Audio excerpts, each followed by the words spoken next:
So we have the three frames of learning in the early years, which is the thematic, proficiency and the experiential.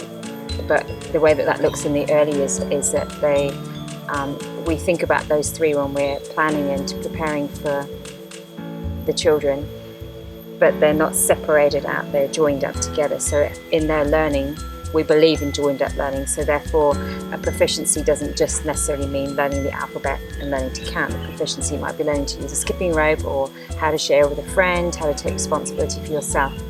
And they're all skills that we have to teach in the early years. Say ni hao. Ni hao. Say ni hao. Ni hao. And when we're doing our thematics, we would plan a theme, and we do that as a whole early years unit, so everybody is doing the same theme, but that is differentiated appropriately to their developmental needs.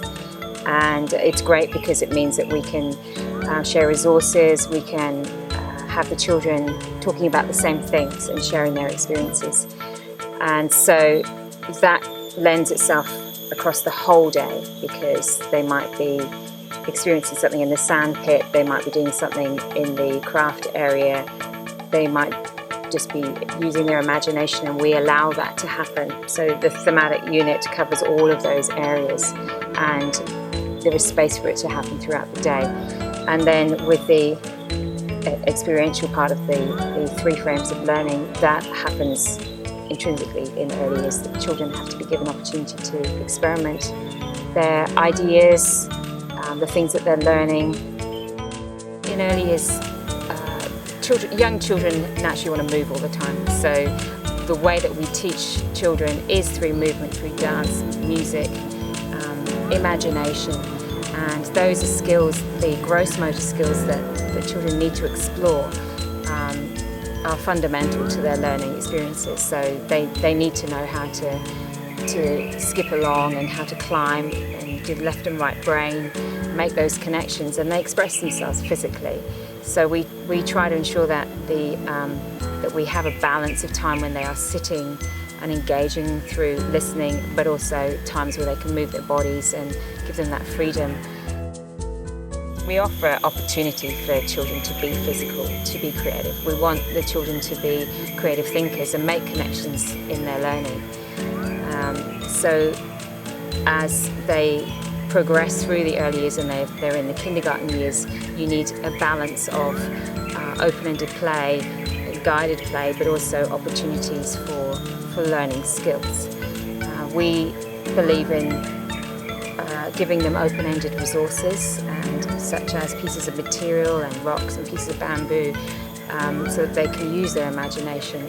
We like to ask open-ended questions that delve into their thinking a bit more, such as what would happen if we did this, or how could we make this happen, rather than closing their learning, to keep them thinking and making those connections all the time.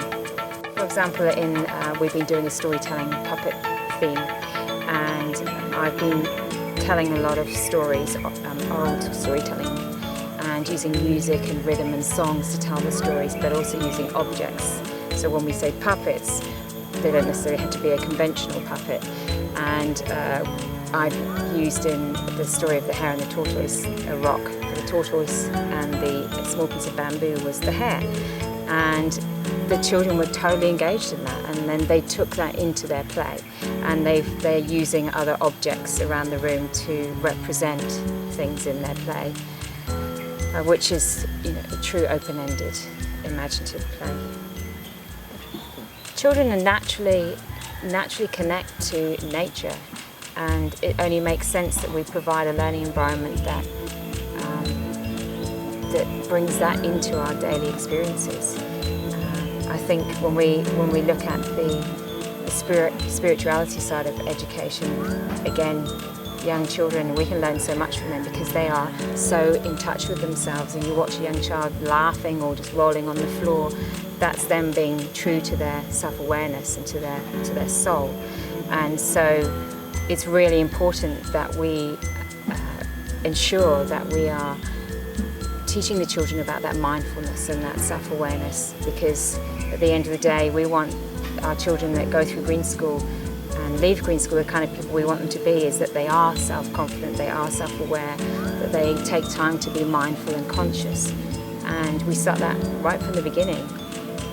And that is one of the most important things we can do, is to make a child feel valued, know that they're an individual, and know that they matter, because then they can start to make a difference in the world, because they know, and they're so connected, more so than adults are. As adults we have a lot to learn from watching young children.